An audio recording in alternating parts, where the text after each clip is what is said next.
welcome. Welcome, you warriors who made it Friday afternoon of a very long, very full week. I am Jan Blanchard. I work with PCC on the Get Paid team, where our mission is to get every pediatrician maximal payment with minimal administrative effort.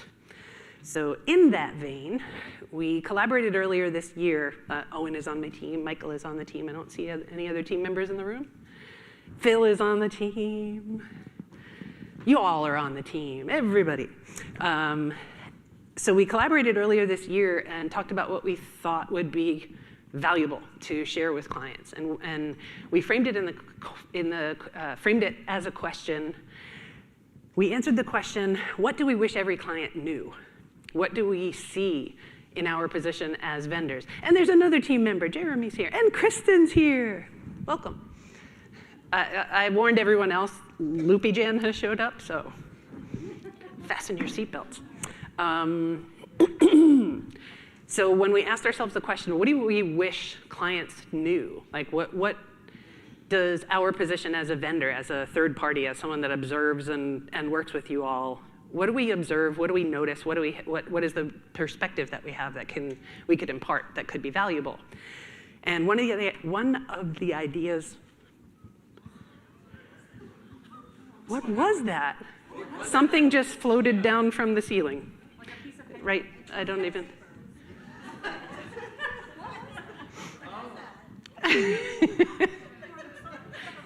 Okay. Huge. Sorry. That's why I couldn't ignore it. I'm like, that's not a floaty. That's like a flotsam in the air. One of the ways that we answered that question was that we get to see everybody's role in the revenue cycle. So we have a perspective where you guys are all focused on the role that you play or the roles that you play in your practice. So when we interact with you either in Go Live or in training or in support, we're very focused on the narrow tasks that you do. So when we look at the relationship between those tasks, we can kind of take a bird's eye view and see how those tasks relate to one another.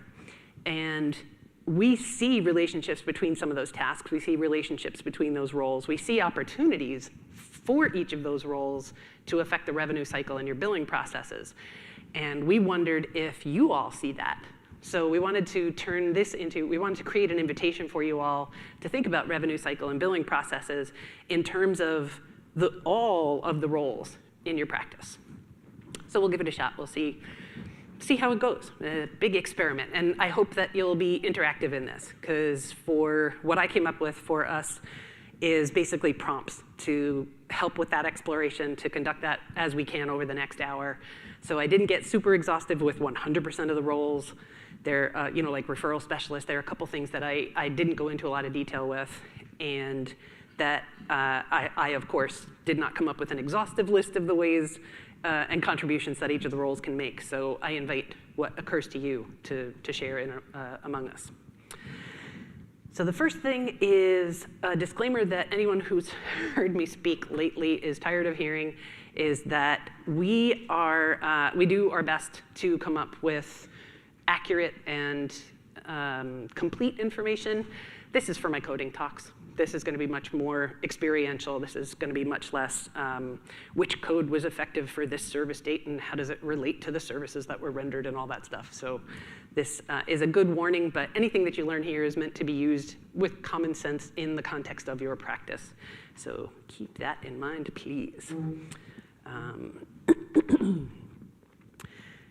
So when we look at the goals of this talk, we want to be sure that everyone in your practice has a billing lens that they can look through.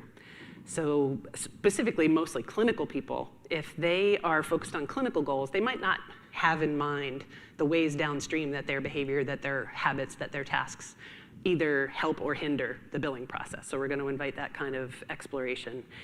And show what each of those roles, show the opportunities that each of those roles has in improving the practice's financial health. This is really, I think one of these questions, the question that we landed on to try and frame this talk is most applicable to startups And I think that was because we had repeated experiences with practices coming to us, coming right out of the gate, like just starting their practice up. And much of what we were teaching and much of what we were trying to impart is believing just how complex billing is.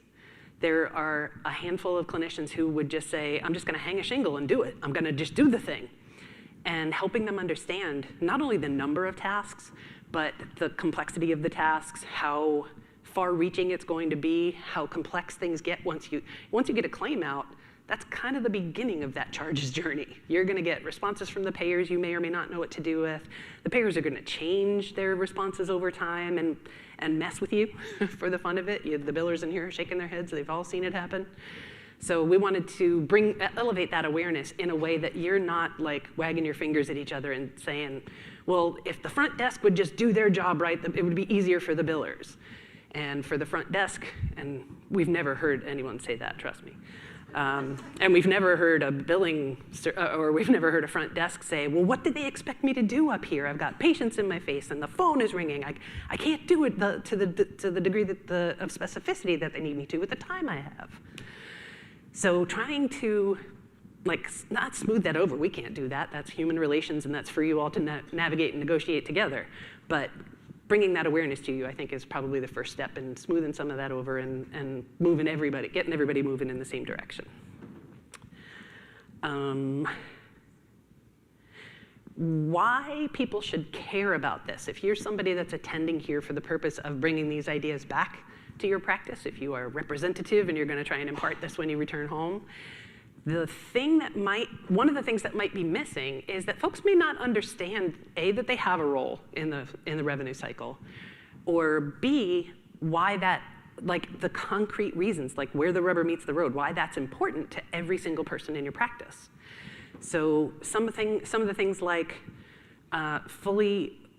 funding the practice better, what the outcomes of that are. So things like if we get paid well, and we don't have to put a whole lot of effort into it, we have more time to put effort into improving patient care.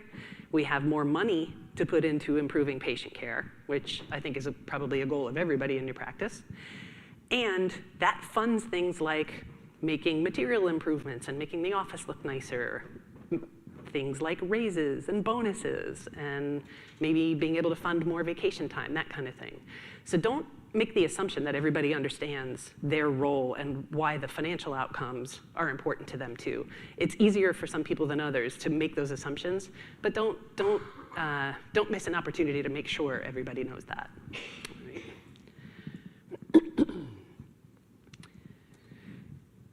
I include this slide that I know is very, very difficult to see for the purpose of imparting the complexity of practice management. We had a really, really exceptional intern work with us last summer named Isabel. And the task that we gave her was, okay, if you got a brand new clinician trying to start up a practice, and we want visually to impress upon them everything that they need to think about in order to decide where to prioritize the resources they have for starting that practice. And this was like a first draft of all the things that they have to think about. The different colors, we took it a little bit further as Isabel's time went on through that summer. So the center green section is all of the things that every practice really ought to have in place in order to run well. So it's clinical, it's financial, it's legal, it's all the things. It's physical plant, it's supplies, it's training, it's HR, it's all the things. The turquoise level is once you've been established a little while, if you have clinical goals you want to reach, if you want to become PCMH certified, some of the ever so slightly more advanced practice goals that could be set. And then the purple section was reserved for things like if I wanted to be an exemplary practice in my town and be a mentor to other clinicians, kind of show them the ropes and help them move along. If I could teach how to be a really exceptional practice, these were the things, the purple would be the things. But I thought just the sheer volume and interrelationship between those things was worth of sharing this visual. This is just a solo pediatric practice. This is representative of the variety of things that, exactly. Someone just did this. Like, this is everything that a clinician had to have in their brain to be the business person that they'd have to be to support everybody to reach clinical goals. So with this in mind, believing and understanding everybody's role in this and the value of showing everybody their place in this seemed pretty obvious to me. So this is really, don't feel like you have to squint or zoom in, and you can probably do that in the copy of the slides that you have. But the volume of it was really the purpose of this visual, sharing this visual. Excuse me. So I think I already got through this. I have a terrible habit of pre-announcing my slides. I put all these ideas in, and then I do them in the completely wrong order. But it makes sense to me when I get up here, and if that's what emerges, that's what emerges. So it's written down if you want to take it with you. This is the sort of things that everyone, if you want to hand somebody this slide and say, this is why everyone should care, I deliver that unto you. One thing that I do want to take a moment to ponder in this, though, is the idea of service to one another. So PCC, we take very seriously the role that we play as a service organization. We want nothing more than for you to feel like we support you, like we are responsive to you. We try really hard at that. And we identify folks in customer relationships internally, too. We have internal customers. So I wanted to invite that concept. If that's not something that is held in your practice, if it's not something you talk about or a way that you encourage people to view one another, each of us has internal customers. So in my role as operations, Michael is one of my customers. I am in service to him. I do my best to be sure he has everything that he needs to do his job. I do what I can to be sure that his job satisfaction doesn't slip, and do my best to elevate it if possible, if we find opportunities like that. So customers aren't only your patients. You are each other. And while it seems kind of hokey to make that formal, and I have internal customers, it's like very industry buzzwordy, I find it that's a lens worth looking through, in my opinion, to remind myself that I have an opportunity to make my coworkers' lives easier. So it's not just patients, but if I understand my coworkers' goals, I may not be able to do their work for them. I mean, we each have our place, we each have our tasks. But if I can understand their goals, I can keep stuff out of their way. I can avoid unintentionally putting roadblocks in their path. So that concept of internal customers is one that I wanted to be sure was included in this. Why should I care? Another lens to look at this through is, what does everyone in the practice need? So as team member relationships go, not only what do I have to offer, but what do I depend on? And it's just the other side of that same consideration. That same question is not only what can I provide, but what do I need from folks? So the obvious example is the one that I already mentioned, is front desk folks and billing folks have an interrelationship that is really quite important. They're very dependent. That's why I think it's such an obvious example. They're quite interdependent. Billing folks really need good, reliable, updated demographic data and the patient's clear understanding of what their responsibilities are in order for the billing process to go smoothly. And in order for the front desk to help patients understand what's needed, why the questions are being, why bills are being sent, why they're safe, the responses that they are from payers, the billing staff really needs to deliver clear, timely information to the front desk in order to give those answers, if that's the way that your office divides that labor. So that interdependence is really elevated, or it's best served when there's a good understanding. Everybody has a good understanding of each other's roles and what's expected of them. Another thing that I find is really important is to empower people to understand that they have a role in developing their position, developing that word's not coming. It took a sidestep on the way. Understanding their role, understanding they're empowered to inform the way that their position develops and the way that their role can evolve over time. If people don't feel like their experience is honored or if they don't feel like they can bring to you the problems that exist at the level that the task is done, you're not going to get all the information that you need to keep things flowing smoothly. So putting in PCC terms, we try hard to put decisions in the hands of the people who are closest to the work that the decision affects.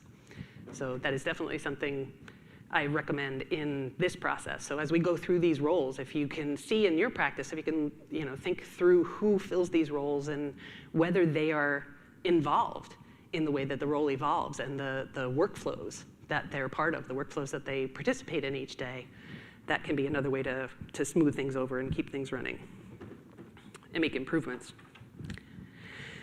So this is where things will start to look like lather, rinse, repeat. We're going to go role by role by role and hopefully discuss in each of them and bring value to you in describing the role, describing opportunities within that role in general from my perspective, and apply it to your practice as you need. So their role description, opportunities, things that they need to do their jobs, in general, who might be depending on them, and the part of the revenue cycle management best done by each task, each position on your staff. Now, the part of RCM best done by me that is completely subjective, that's me imagining an imaginary practice and simply getting something on here for discussion and for the purposes of exploration. So I'm not a practice owner. I have worked in a handful of practices, and this was my imagination. Apply this to your practice, and I'd love to hear your ideas, if any, or Jared, or that. If any of that happens, share that, say it out loud. So front desk, their primary role in my imagination, they're greeting your patients. They are responsible for registration, so gathering demographic data. And in some cases, depending on the practice, they are responsible for helping patients understand their responsibility, their financial responsibility.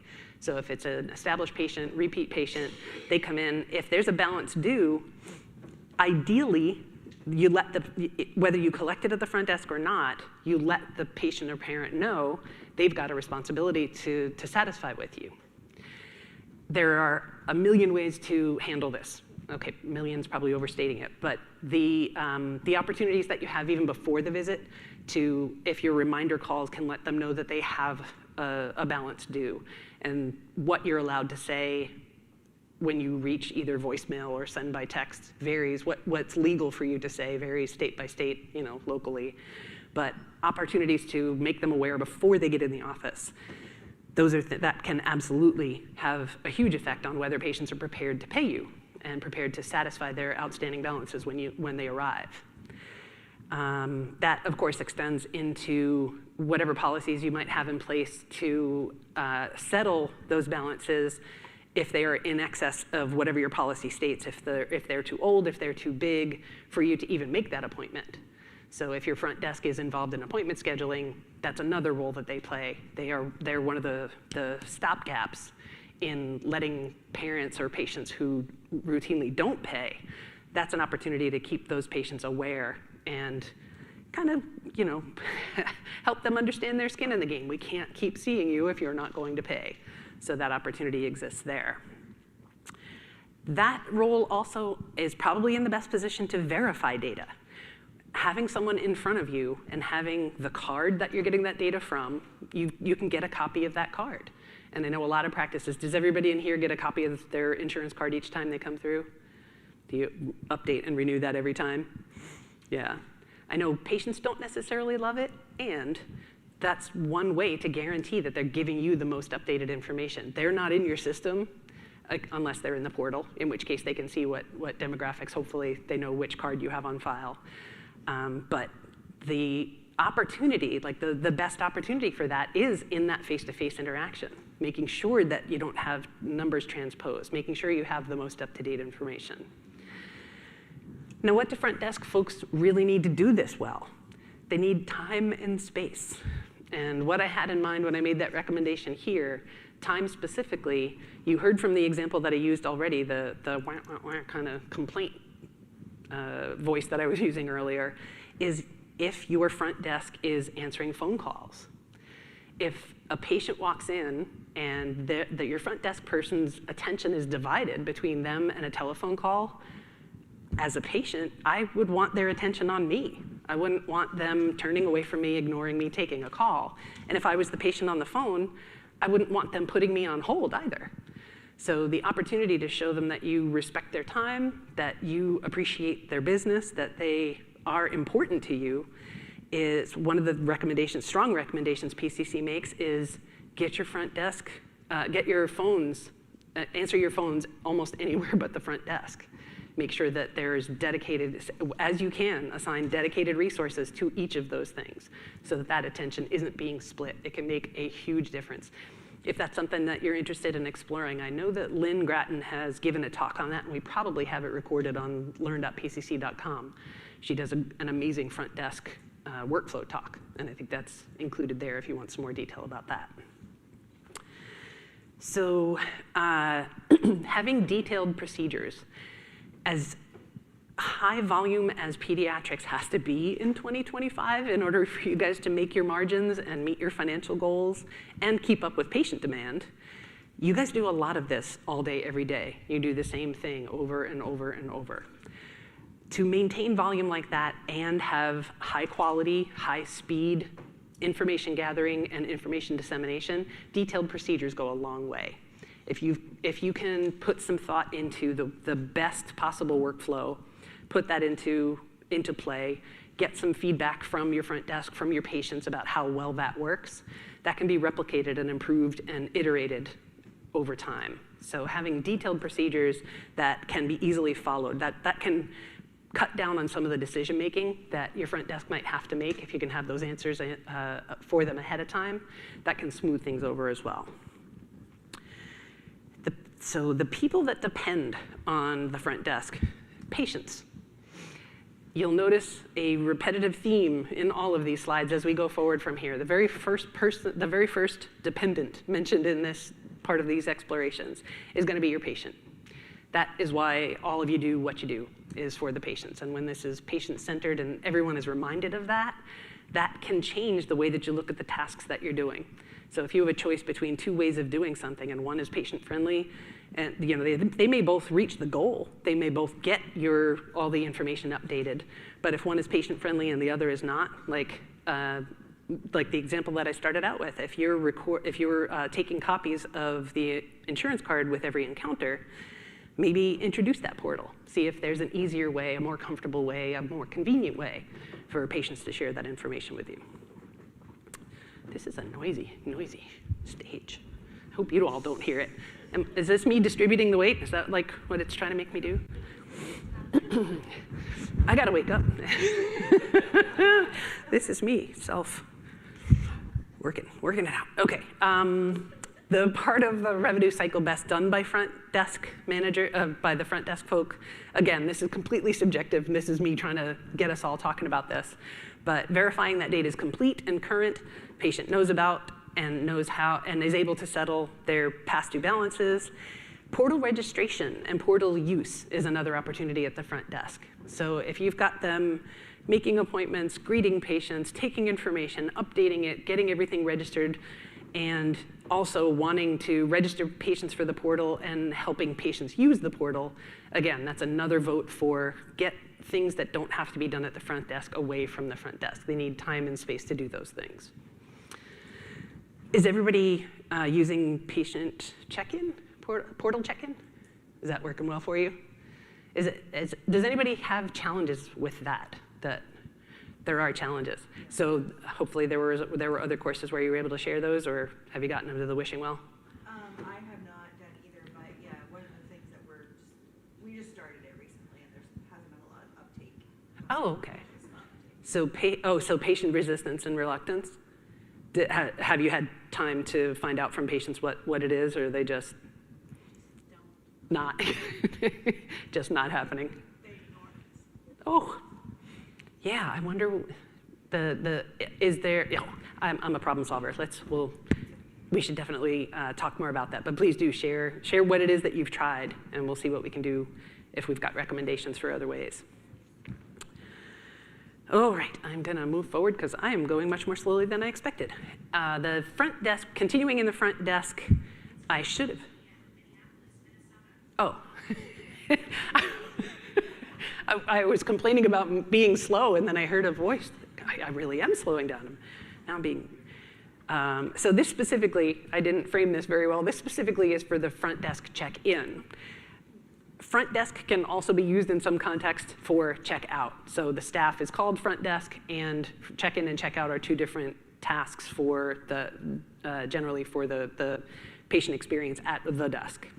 So check-out, same treatment. Their primary role is collecting for today's encounter.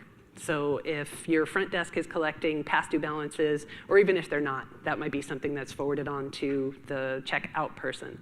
But collecting for the encounter, so collecting co-payments, collecting any personal responsibilities, any services like ear piercing, things that automatically drop to self-pay, things that are not billed to insurance. Making future appointments, follow-up appointments, or coordinating things like referrals. Those are things that often fall to a checkout rep. Unique opportunities for checkout reps in revenue cycle. It may seem strange to say things like forms and clearance documents and letters, but what those can be is some, not collateral, but leverage. If you've got your checkout person is the responsible person for making sure that they've got any physical forms that the family came in for to get the kid into sports, if there are back to school clearances, any of the things that they want from you, the value that the patient is getting on their way out the door, something they came in for, that's something that can be routed to be delivered by your checkout person, and that's an opportunity for them to have that in their hands and say, well, how are you going to pay for that balance that's due? So making it clear that this is a transaction. This is healthcare, and we care about your kid, and we want everybody to be healthy and safe, and you want this. So help us deliver this unto you, like making clear this is almost literally where the buck stops. You know, you have a responsibility to us. Here's that thing that you're waiting for. How are you going to cover this? What does a checkout person need? Timely information. So the idea that a parent is going to get all the way to the checkout desk and they don't, you may or may not have the referral that you need. You may or may not have answers to a clinical question. To have good communication between MAs and the checkout desk is going to make for a better experience for the patient and for checkout and for the MAs, hopefully. If the MAs, this is somewhat additional burden on the MAs to be sure to deliver that information, but if you can have systems in place where no one has to wonder what the status of that referral is. Did the patient misunderstand that the referral is going to be available before they leave the office that day? So concise, clear, timely information between the clinical staff and the checkout staff can make the patient experience much better. I know I feel better when I have an answer for somebody. I've sat at meals with some of you this week and you've presented a problem to me. I'm so much happier when I can give you an answer to that question and we can continue with our meal rather than me saying, let me write that down and get back to you. That is so much less satisfying. So if you can send a patient home happy and you can have your front desk having good, positive, helpful experiences through the day, pretty much everybody's going to be happier. I imagine. What do I know? But the people depending, so timely information. And another thing that I have included in a lot of these slides is that people need support and backup. So feeling like they are not the be-all, end-all, and that the work that they do can't happen without them. Knowing that someone can cover me, knowing that I can take a bathroom break and I'm not going to come back to a line at my window. Knowing just arranging for that, making sure to lower pressure where you can, and cross-training. One of the ideas that I had in mind every time I wrote that on one of these slides was even if cross-training isn't necessary, even if you know you're not going to do each other's job, shadowing. So cross-training would be the ideal, but shadowing. Make sure that people see what it is that each of us goes through. I know that when I sit elbow to elbow with somebody whose work I don't do myself, I'm often surprised. I'll not notice that the constraints that they have. You know, like, wait, especially when we're in practices, I'll say, wait, you have to print that every time? What do you do with it? Well, I don't know, but they make me print it. So there's no value to it, and you're fighting with a jamming printer, and you're the one that has to replace the toner every time it runs out, and nobody knows what this paper does. So it's just a fresh pair of eyes. It's another viewpoint on the same task. So depending on checkout people are patients, of course. You're going to have the forms they need. You're going to have access to the appointment book to give them their appointments for future follow-ups. You're going to have information from the MAs, like I said, about any referrals, any follow-up services, any opportunity for MAs to answer clinical questions, that kind of thing. You'll be coordinating that information sometimes. And billers are dependent on checkout people. Again, the front desk, check-in and check-out have similar roles depending on where each of the tasks lands in your workflow, but billers are going to be dependent on that information and the payments as you can collect them. And the part of RCM, again, best done by check-out people, patient balance, collections. So I think I probably covered this well enough with any services that are not billed to insurance or past due patient responsibilities. Appointment desk. So you've got incoming calls and reminders, and balance due preparation is a typical set of tasks that I've seen for an appointment desk. So again, when you can get those calls away from the front desk and have a dedicated appointment desk, have somebody who understands and knows the clinician's preferences and their limitations and requirements for the different types of encounters that you schedule. I have very, very vivid memories of being in a practice where the two clinicians could not agree on the duration of any visit type, on the time of day they wanted their visit types, on how much notice they were going to give me when they wanted to take a week's vacation. So the challenge is when you look at things, Friday afternoon, when I look at a clinician's schedule from the clinician's point of view, I see the squeeze, and I see how they're trying to get as many visits done as efficiently as possible and as well as possible in a given day. When I look at that very same schedule from the perspective of the appointment scheduler, I see 700 different directions that they have to go in and a changing landscape. I see the clinicians, it looks like the clinicians are changing the rules on the fly as you go. And when that can be minimized, if those detailed procedures can be put in place, and if accountability across both of them can be achieved, this goes much, much more smoothly. And that saves time. Its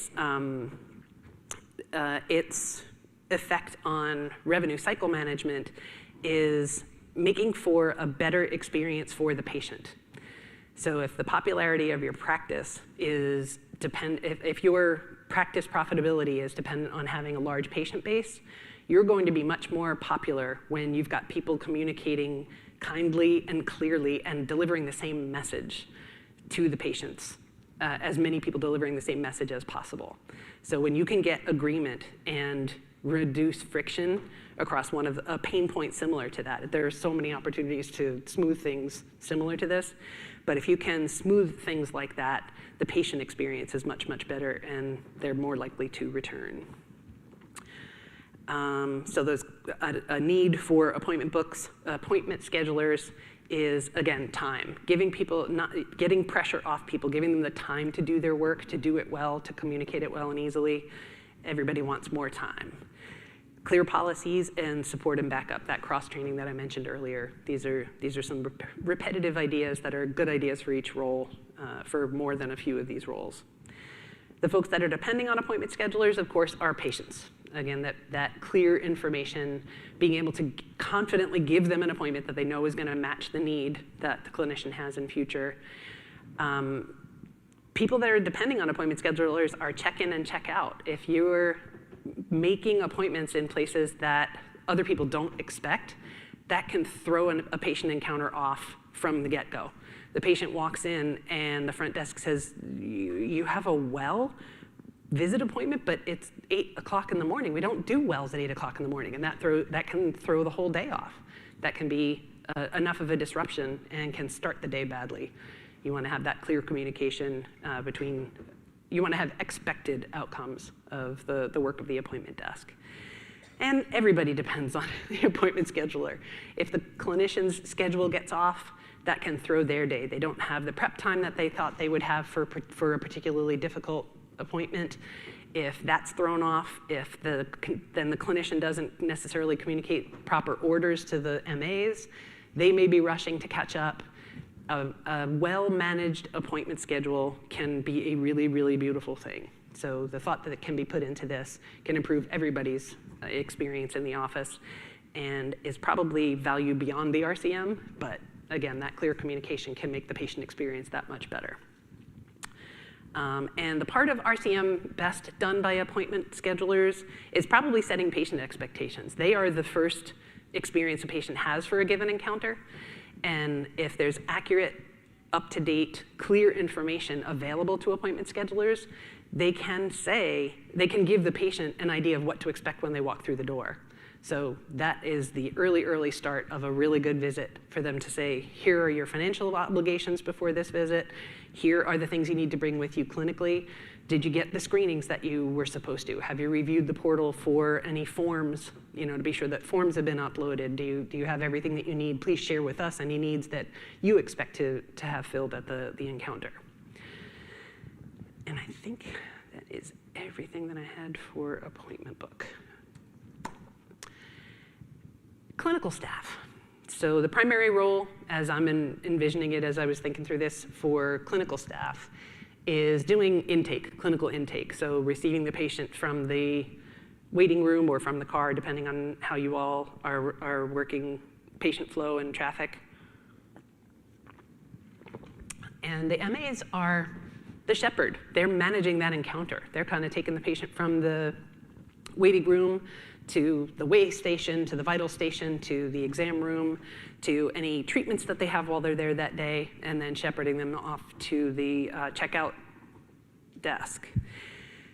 The unique opportunity that within RCM and other realms that I think clinical staff have is to engender patient trust. So when you imagine that a patient comes in, a parent might be really worried, especially for sick visits. They may be worried even for well visits if they have ideas about child development or if they come in with questions. It can be a pretty anxiety-inducing experience to visit a doctor's office when you're uncertain of what the outcome is going to be. The trust that if the patient also has questions about their bill, if they're uncertain, oh my gosh, I meant at the front desk to ask about why I got this bill. MA is as likely as anybody to get a question about a bill. And the opportunity that they have is, I've witnessed MAs do something like, I don't know what that's about. It's a bill, that's not my realm, that's not me. And the opportunity there rather is, you know what?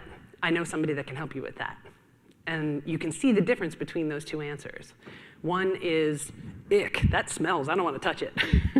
And the other is, oh yeah, this is a totally normal thing that happens to you and other patients. We have a plan for that. There's somebody over here who can answer those questions for you. And the keeping that trust is a vital part of making patients feel cared for. When they feel like they're in a place where they are safe, where they're seen, where their needs are being attended to, that's an opportunity, I think, for every position in every office. So delivering billing questions unto the people who can answer them and not treating it like something smelly you don't want to touch. The people that are what MAs need in order to do that well is good information. So they need to know who it is that's going to answer those questions, and there needs to be someone available. If that person's out that day, make sure the MA knows it so that they don't drag the patient around with them saying, can you do this, can you do this, can you do this? Oh no, that person happens to be out today. Here's the plan for getting your questions answered in their absence. So just keep those resources handy, keep those resources up to date, make sure the MA knows what's going on in that realm. One of the things that occurs to me now as I'm standing up here is another recommendation that I know Lynn makes strongly, and I think a lot of people follow in her footsteps this way, or follow this recommendation, is daily huddles. Does anybody do daily huddle meetings in your practice? One person? 2 people, 4 people. All right, cool. Took a minute. The way that we recommend daily huddles is for the whole team to get together. I know some folks do it clinical, clerical. They'll split the meeting up that way. But at the beginning of every session, you have folks get together to look over the schedule and see who's coming in. And that's the kind of preparation that can really make a big difference. When I say up-to-date, clear, consistent, accurate information, that is a perfect opportunity for disseminating information like that. So to say, starting, so-and-so didn't come back from lunch, she had to go pick her kid up at school, they're sick, we don't have a biller this afternoon, please let patients know that and give them this piece of paper, this is who they can call to get help with things like that. So up to the minute, 2-day information and understanding who's gonna come through the door, prepare for that kind of thing. Prepare for what you'll need to best serve the patients that are gonna come through the door. Who depends on clinical staff? Patients, naturally. Again, they are the shepherd of the clinical experience and can make or break, can influence the clerical experience. Clinicians, for sure, are depending on clinical staff. In addition to shepherding patients, those are the folks that are responding to the orders that you're placing. They're fetching supplies and materials that you need. They're attending to unexpected patient experiences if a kid has a reaction to something, or they're the folks that are assisting with management of those things. Billers depend on MAs. If an MA fills an order that is unexpected or undocumented, wow, if they don't document everything that they do, if they're completing orders outside the typical realm, billers aren't gonna know about that. So the accuracy of the information, the completeness of the information that MAs collect and input is something that billers depend on for sure. And referral specialists. If you guys have if there's one person in your office, or if you have that role carved out distinct from other roles, MAs have the clinical information that's going to feed into the way that the referrals are requested and all of the clinical detail that's going to that will determine the success of receiving a referral or how easily they may or may not receive that from the payers.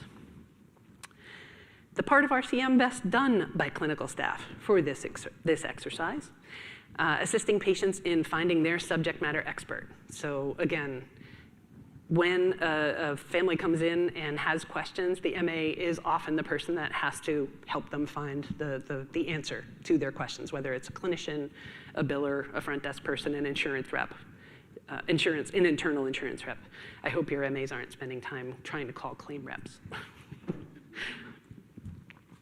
Moving through into clinician. So for this exercise, as I went through it, the roles of employed physicians and owner physicians seemed ever so slightly different. So I thought it was worth noting the differences here. The primary role of employed clinicians would be clinical care. Their unique opportunity is similar to the MAs in affirming trust. So making sure when a patient comes through, it made me laugh the other day to hear Dr. Diazio say, you don't want to hear what I have to say about vaccines. You're going to question all that, but you're hanging on my every word for things like which baby bottle to buy and which solid foods, what order to introduce solid foods in. Clinicians have that trust. There's almost an immediate trust that patients have just by virtue of your degree. And they bring something, just most precious thing in the world they have to you, and they entrust you with it. That you have the opportunity to then distribute that trust is not insignificant. If you trust someone in your office and you can convey that to your patients, they are unlikely to question that unless there's I'm resisting urges to make opinionated statements. Bear with me. Unless there is someone contradicting you that they have developed trust in on social media or in the news, in the absence of a contradiction like that, you have power. You can really contribute to the success of the rest of the folks in your office simply by expressing that trust in front of the patient. So inviting them to follow you to the MA station where this person can answer that question by telling them, like the MA would, you can speak to Jen at the end of the hall. She's going to take care of you. The other thing that is a really good opportunity for clinicians is to not answer questions that are not in their realm. So how many clinicians do we have in here today? All right, enough that I want to hear you say with me. When a patient asks you a question about a balance or a bill or an insurance response, say it with me. What did my billing manager tell you? What did my billing manager tell you? Thank you for participating in that exercise with me. I needed to hear it because I don't hear it necessarily in the wild. The personalities of clinicians that I am in contact with most are problem solvers. Like that's your bent. You love it. You're trained to solve problems. Patients bring you problems day after day, hour after hour, and you solve them, and that feels really good. When a patient brings a billing problem to you, it is often because the current state of that charge or balance due is not a state that they are especially excited about. So they will either say, my insurance didn't pay this because you billed it wrong. And I didn't get, what they don't add is, and I didn't get satisfaction when I tried to work this out with your biller. And if they're bringing that to you, it's because they think you're going to give them a different answer. And who can blame them? I don't want to pay for things that aren't my responsibility. This, again, as tempting as it is, this is the best opportunity for you to say, oh, well, what did my billing manager say? Have you talked with someone in the billing office? They are, and I would go so far as to say, please say, they're way better at this than I am. And I don't want this to sound like, I hate the idea that I sound like I'm saying stay in your lane, because this is not beyond any of you. If you had the time to spend mastering this stuff, and if you had the up-to-date information about that bill before the patient walked in, you could give them a good answer. It's not a matter of can or can't. It's a matter of better done over there. The opportunities for setting up a budget exist with your biller. The opportunities for developing a relationship that's going to prevent that lack of trust in the future is there. So delivering those questions to the billers just is all around a good idea. Who's depending on employed clinicians, patients, clinical staff, billers.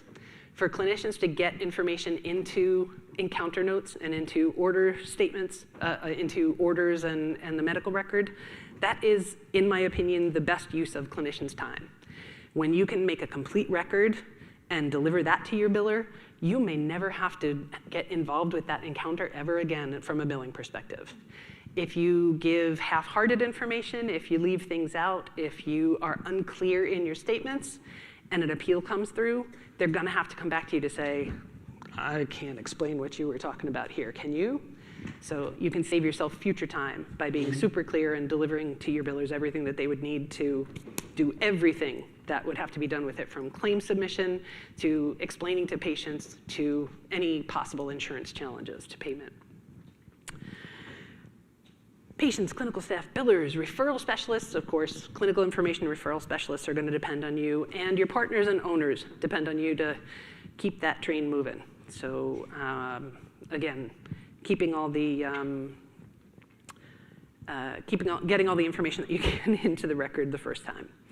And again, so that is a restatement of this. What's the best part of the RCM done by me? Capture and document your encounter detail. I'm repeating myself. I'm going to move to the next slide. So partner owners, the differences that I saw between these two roles had to do with the best part of the RCM, mostly the best part of the RCM done by clinician owners.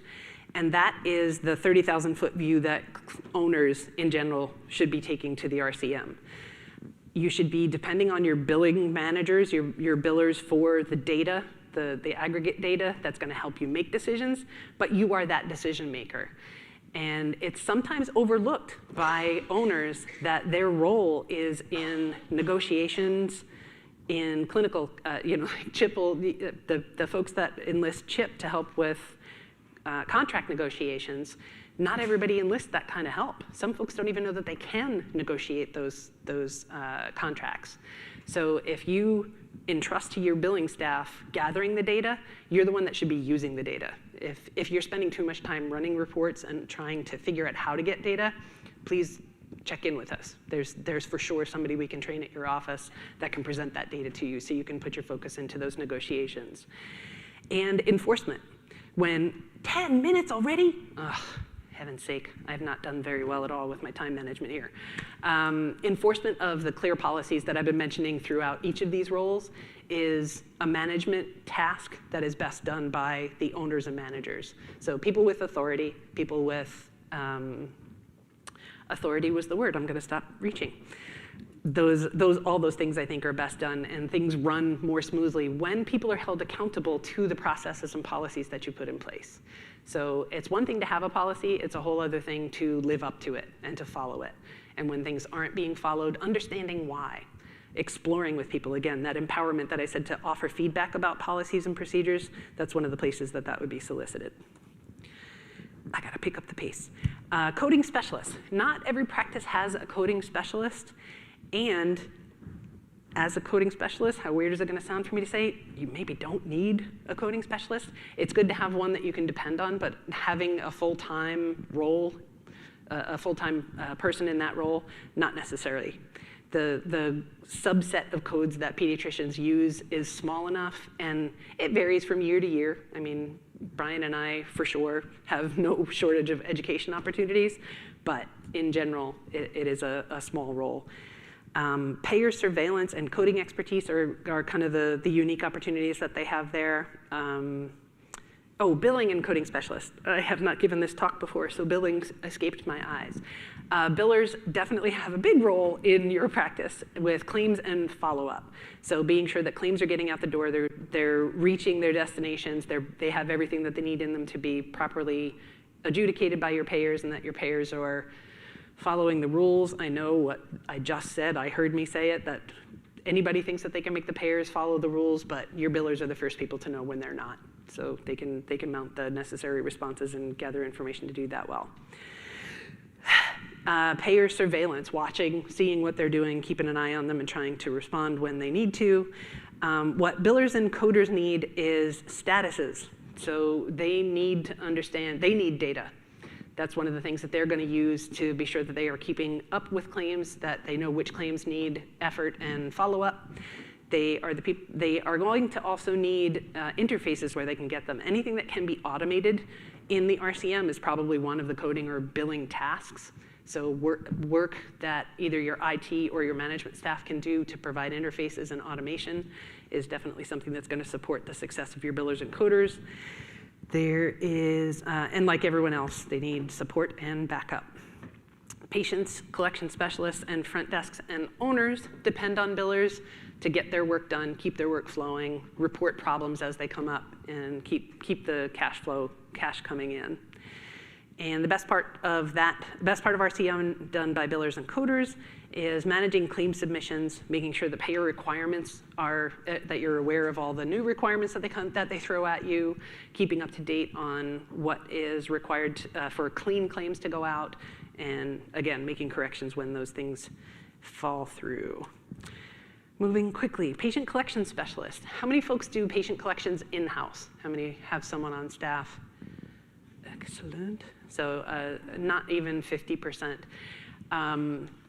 The work done by collection specialists is, I think, one of the places where patient trust can be earned as well. The way that you handle patient responsibility and either the flexibility or the rigidity with which you do that can have a huge effect on the view that your patient has of your entire practice.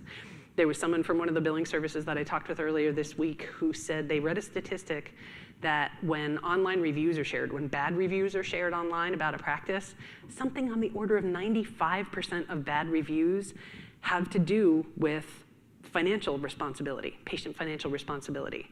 So someone might blast to the world that I'm never going back to XYZ Pediatrics because I owed 50 cents and they wouldn't write it off.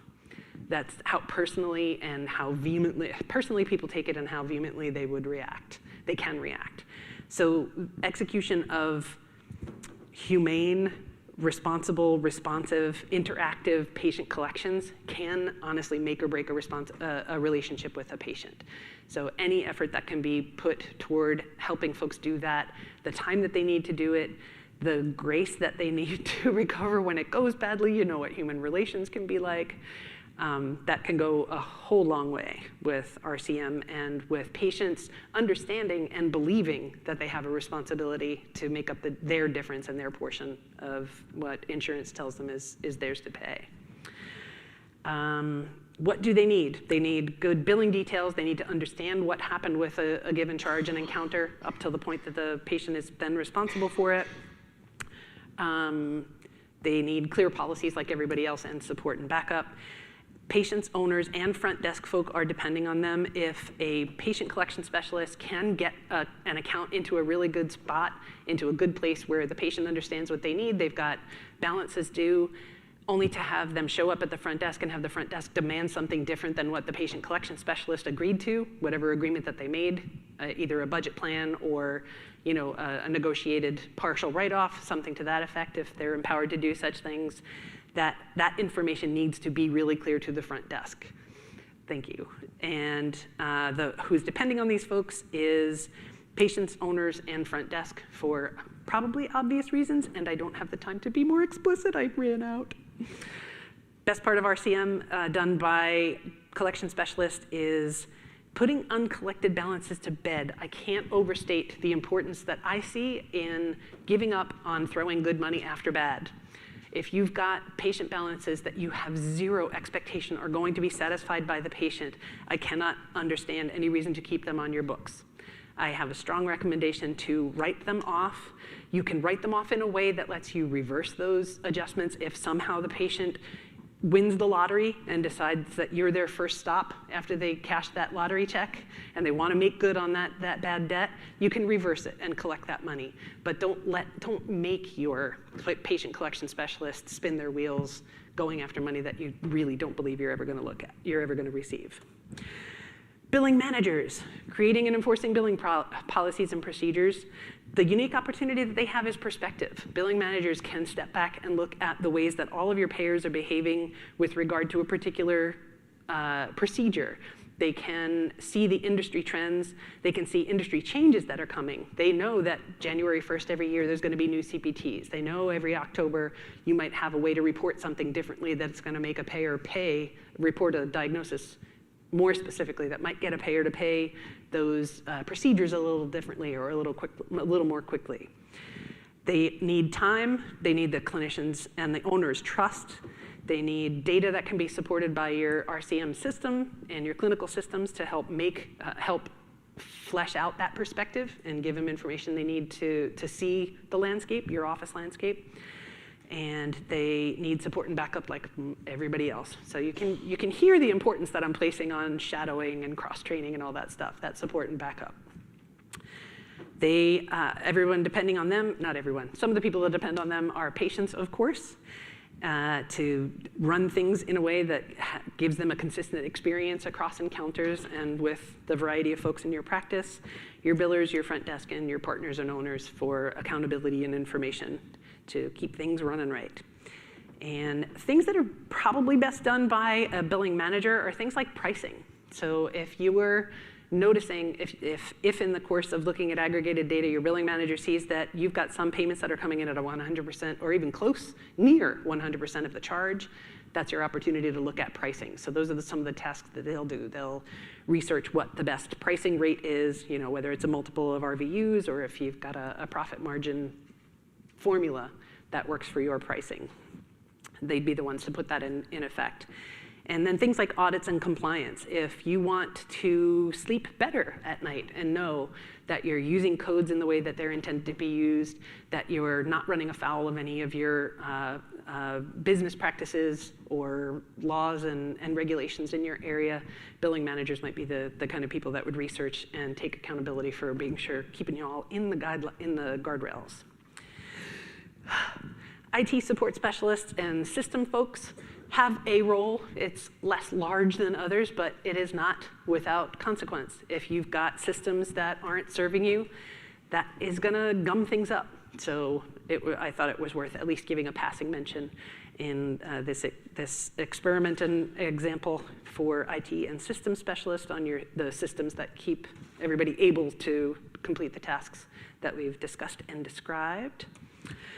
And your patients, they have a role in your revenue cycle.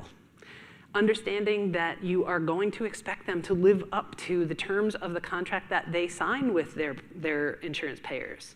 They are the ones that agree to those policies. They are the ones that have HR specialists and benefit managers at their jobs that help them understand their responsibilities.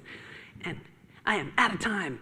But patients, let's bring it all back to the patients. That's where it all lives, and they are not without responsibility and role in this either. They depend on you for their health and thriving. You depend on them to live up to their expectations, and you may have some flexibility in helping them get there. We can talk so much more about this any other time. Please fill out the core survey in the app, and I hope that your questions were answered by something I already said, because you probably want to leave.